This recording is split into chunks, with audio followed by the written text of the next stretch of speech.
मेरी एक याद है जब मैं भाभी के साथ बाजार गया था। उस वक्त मेरी उम्र 12 साल थी।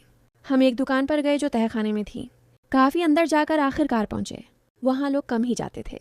जब हम पहुँचे तो वहाँ एक पठान आदमी था जिसकी उम्र तकरीबन 35 या 40 साल के करीब थी, और एक लड़का था जिसकी उम्र तकरीबन 24 साल होगी। हम अंदर ही गए थे। वो पठान खुशी से बोला, आओ भाई आओ, कैसे आना हुआ। भाभी ने सब पठान से कहा।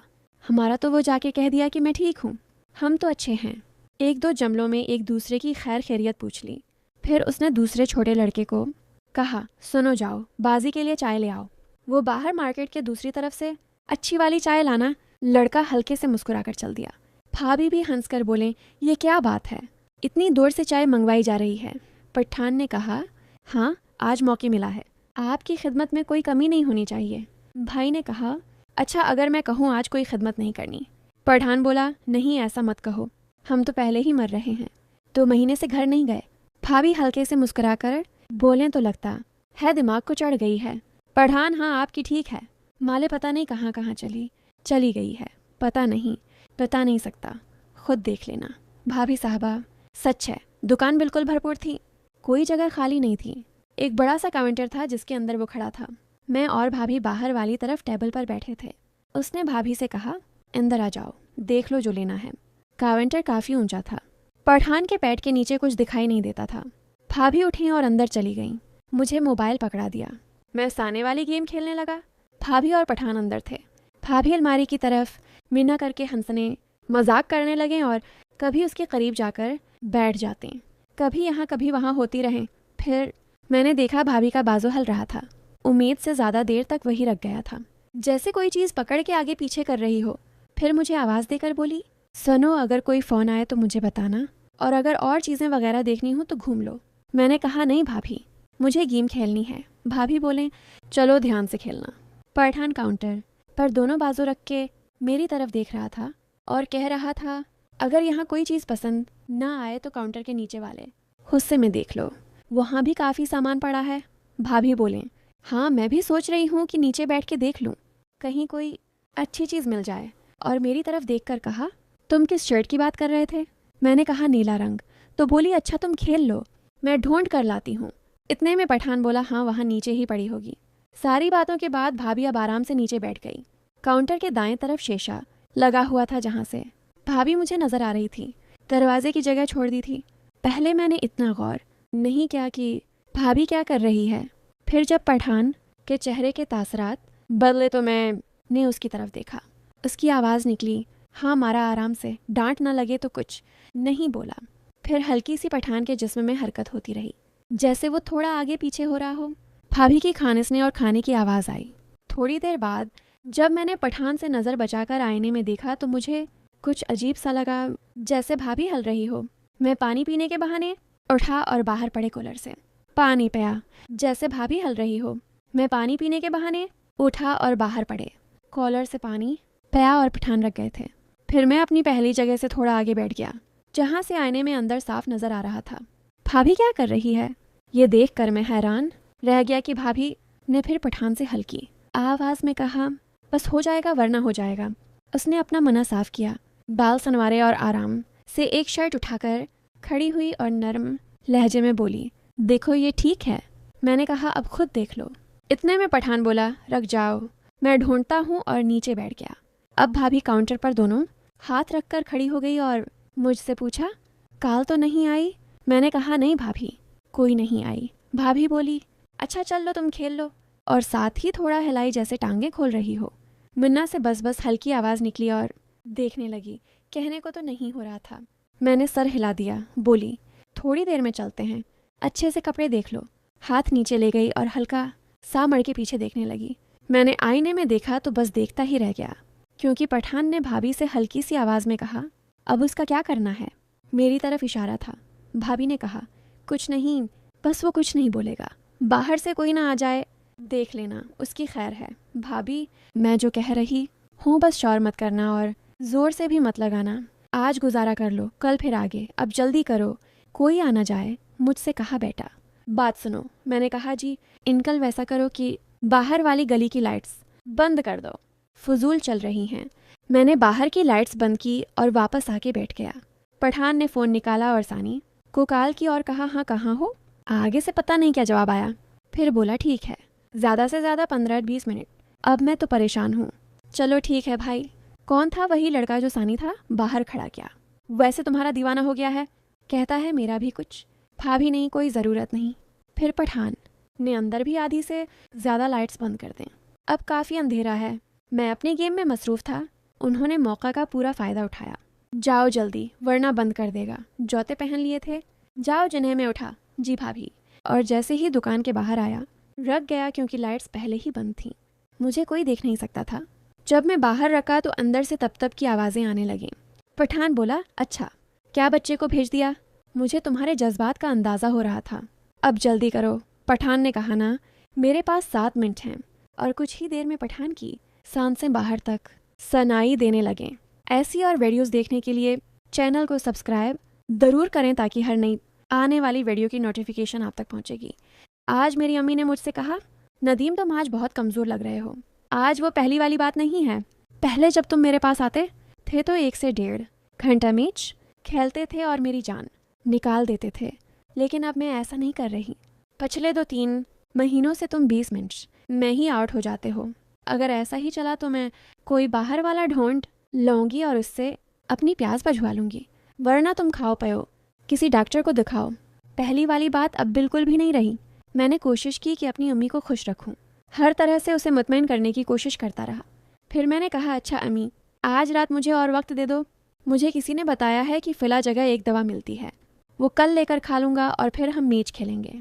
मेरी अम्मी ने कहा, यह तुम्हारा आखिरी मौका है। मेरा नाम नदीम है। मेरी उम्र 20 साल है। मैं पाकिस्तान के एक छोटे शहर से ताल्लुक़ रखता हूँ। हमारे घर में 5 अफराद हैं। 3 भाई हैं। एक का नाम बिलाल है जो मुझसे छोटा है। इससे छोटा इमरान है और 2 बहनें हैं जो अब जवान हो चुकी हैं। बड़ी बहन की उम्र 16 साल है। छोटी की उम्र 15 साल है। बड़ी बहन का नाम अरम है। छोटी का नाम कनीज़ है। मेरे अबा बचपन में ही शहर जाकर रोज़ी कमाने लग गया था और वहीं एक सड़क के हादसे में वो चल बसे। अब घर का बड़ा बेटा होने की वजह से सारा बोझ मेरे कमज़ोर कंधों पर आ चुका था। मैंने बचपन से ही मेहनत मजदूरी शुरू कर दी थी। जो कोई भी बुलाता, चाहे खेतों में पानी देना हो या तामीरात का काम। जिस मोहल्ले में हम रहते थे, इसकी तमाम औरतों में मेरी अम्मी सबसे खूबसूरत थीं। वो जवानी में ही बीवा हो गई थीं। अबू के इंतकाल के बाद कई अच्छे अच्छे रिश्ते आए, लेकिन अम्मी ने हमेशा इनकार कर दिया। कहती, मैं अपने बच्चों को पालूंगी, बड़ा करूंगी। अबू के जाने के बाद दादा और चचा ने कुछ अरसा हमारा खर्च उठाया, लेकिन मैंने महसूस किया कि मेरे चचा, जिनका नाम इरशाद था, मेरी अम्मी पर गंदी नज़र रखते हैं। जब भी अम्मी घर के काम कर रही होती थीं, वो उन्हें सर से पाँव तक खोरते रहते और वो अम्मी पर बहुत मेहरबान भी थे। मेरे चचा शादीशुदा थे और उनके भी छोटे छोटे बच्चे थे। वो अम्मी से कहते, अगर मैं शादीशुदा ना होता तो तुमसे ज़रूर शादी करता। शुरू में उन्होंने हमारा खर्च उठाया। इन दिनों में और मेरे बहन भाई बहुत छोटे थे। अच्छे बुरे की तमीज़ भी नहीं थी। हम सब एक कमरे में रहते थे। शुरू में दादा और चाचा वाले सब एक साथ रहते थे। गर्मियों में सब बाहर सोते और सर्दियों में कमरों में। रात के तकरीबन 2 बजे मेरे चाचा इरशाद चुपके से अंदर आते। हमारे कमरे में हल्की रोशनी होती। बगैर कोई शोर किए वो अम्मी की चारपाई पर आकर लेट जाते। फिर मैं दोनों को देखता रहता। वो अम्मी को खुश करते और तकरीबन 1 घंटे बाद चले जाते। बचपन से ही मैं यही मामूल देखता आ रहा था। मेरे चाचा ने मेरी अम्मी का बहुत फ़ायदा उठाया था। ये सब देखकर मैं इन बातों का आदी हो चुका था। मेरी भी ख्वाहिश होती कि मैं भी अपनी अम्मी के साथ हूँ, लेकिन मैं इन दिन छोटे थे। आहिस्ता आहिस्ता मैं बड़ा होता गया। अम्मी और चाचा की बेबी की नहीं बन सकी। रोज़ इनमें झगड़े होते। मेरी दादी भी अम्मी को बुरा भला कहती। आखिरकार तंग आकर हम लोगों ने शहर में किराए पर मकान ले लिया। मेरे अब्बा के हिस्से की 5 एकड़ ज़मीन हमारे पास आई थी। इसी की आमदनी पर गुजारा था। अब जब शहर आ चुके थे तो घर का सारा कंट्रोल मेरे हाथ में आ चुका था। मुझे वो बचपन के सारे मनाजर याद थे जो अम्मी और चाचा करते थे। अब मैं भी अम्मी को उठते बैठते भगोड़ देखता, लेकिन मेरी अम्मी को कभी ये एहसास नहीं हुआ कि मैं उन्हें किसी और नज़र से देख रहा हूँ। शुरू हुआ जब हम शहर आए तो मेरा चचा नहीं आया था। उसने अम्मी को बहुत मनाया था कि शहर मत जाओ। अम्मी ने कहा, मैं बहुत तंग आ चुकी हूँ, रोज़ के झगड़े मज़ीद नहीं सह सकती। 2 महीने बाद मेरा चचा फिर शहर वाले घर आने लगा। हफ्ते में 2-3 बार आता। जब भी आता कुछ ना कुछ लेकर आता, फल, सब्जियां या खाने पीने की कोई चीज़। अम्मी हमें कहती, जाओ खेलने, कहीं चक्कर लगाओ। लेकिन मुझे मालूम होता था कि अम्मी ने हमें क्यों भेजा है। वो मेरे चचा के साथ कमरे में चली जाती और दरवाज़ा बंद कर लेती। मैं दरवाजे के सुराख से उन दोनों को देखने लगता। कोशिश करता रहा, पूरा मंजर तो नहीं दिखाई देता था, लेकिन कभी कभार कोई झलक नज़र आ जाती थी। जैसे ही मैं उन्हें देखता, मेरे अंदर का शेर जाग उठता, जो बाद में मुझे बहुत परेशान करता। जब तक मैं अपने शेर का काम पूरा न कर लेता, वो सो ही नहीं पाता था। यूं दिन गुजरते रहे। अब मैं जवान हो चुका था। मेरे बहन भाई भी स्कूल जाने लगे थे और मैं काम करता था, अपनी ज़मीनों का ख्याल रखता और लोगों की मजदूरी भी करवाता था। अब मेरे घर में मुकम्मल तौर पर मेरी गिरफ्त थी। जैसे जैसे मैं बड़ा हुआ, एक दिन मैंने अम्मी से पूछा, अम्मी चाचा हमारे घर क्यों आते हैं? लोगों ने हमें हमारे घर से निकाल दिया, अब यहाँ क्यों पीछा नहीं छोड़ते? मेरी अम्मी बोले, नदीम अगर आते हैं तो क्या हुआ, वो तुम्हारे चाचा हैं। हम शहर में अकेले रहते हैं, यहाँ मर्द का आना जाना लगा रहना चाहिए। ऐसे ही मोहल्ले वाले हम पर बरा नहीं देखेंगे, वरना तुम्हें पता नहीं बेटा, यहाँ तो लोग हमें नोच नोच कर खा जाएंगे। मैंने कहा, अम्मी आप अब चाचा को रोक दें, अब मैं बड़ा हो गया हूँ, हमें किसी की ज़रूरत नहीं, मैं खुद कमाता हूँ, घर चलाता हूँ। अम्मी पहले तो नहीं मानी, ठाल मटोल करती रहीं। आखिर तंग आकर मैंने उनसे कह दिया। मैंने कहा, अम्मी मुझे सब कुछ पता है, आप और चाचा जो करते हैं। जैसे ही मैंने ये कहा, अम्मी के चेहरे के रंग उड़ गए। वो बोले, क्या मतलब, मैं क्या मिलती हूँ? मैंने कहा, अम्मी मुझे पता है, आज से नहीं बचपन से पता है, जो कुछ हमारे घर में होता था, मैं छप छप के आप दोनों को देखता रहता था। ये सुनकर अम्मी नज़रें चुरा लेने लगें और उठकर जाने लगें, तो मैंने हाथ से पकड़कर वहीं बैठा लिया। मैंने कहा, अब बात छेड़ दी है तो पूरी सुनकर जाएं। अम्मी बोले, नहीं मैं तुमसे ऐसी बात नहीं कर सकती। मैंने कहा, अम्मी फिर मेरे चाचा को घर से रोकें दें, मुझे वो बंदा इस घर में दोबारा नहीं देखना चाहिए। मैं यही कह रहा था कि हमारा दरवाज़ा बजा। अम्मी ने दरवाज़ा खोला तो वही चाचा अरशाद थे। इनके हाथ में आज गोश्त था और कुछ फल भी थे। अम्मी से कहने लगे, जाओ ये चावल बना दो, लो आज मैं खाना यही खा के जाऊँगा। मेरी अम्मी मुझसे नज़रें चरा रही थीं। मैंने गुस्से से उन्हें आंखें दिखाएं और फिर बाहर निकल गया। पहले तो मैंने सोचा कि घर वापस नहीं जाऊँगा, किसी दोस्त के पास चला जाऊँगा, क्योंकि मैंने अम्मी को सख्ती से मना किया था। लेकिन उन्होंने मेरे चाचा को नहीं रोका, बल्कि उनके लिए खाना बना रही थी। फिर मैंने सोचा कहीं ऐसा ना हो कि चाचा सारी रात अम्मी की हालत ख़राब कर दें। फिर रात के 10 बजे मैं घर चला आया। जब घर पहुंचा तो मेरा चाचा अभी तक वहीं बैठा था और अम्मी से हंसकर बातें कर रहा था। जैसे ही मैं बैठा, अम्मी ने कहा, जाओ भाई को खाना दे दो। मेरी बहन अरम मेरे लिए खाना लेकर आई तो मैंने इनकार कर दिया, कहा मैं खा के आया हूँ। मेरी अम्मी समझ रही थी कि मैं क्यों नाराज़ हूँ, लेकिन वो मुझे बताना नहीं चाहती थी। वो हंसकर मेरे चचा से बातें करती रहीं। फिर मैंने अरम से कहा, जाओ अम्मी से कहो कि सोने का वक्त हो गया है। क्या हुआ, हमें सुबह काम पर जाना होता है। तो मेरी अम्मी बोली, जा भाई के लिए सहन में बस्तर लगा दो, वो सो जाए, तुम्हारे चाचा आज यहाँ रखने वाले हैं। जब मैंने ये सुना तो मेरा गुस्सा से चेहरा लाल हो गया, लेकिन मैं खामोश था। गुस्से में प्यार कि अब अपनी अम्मी से बात करूं।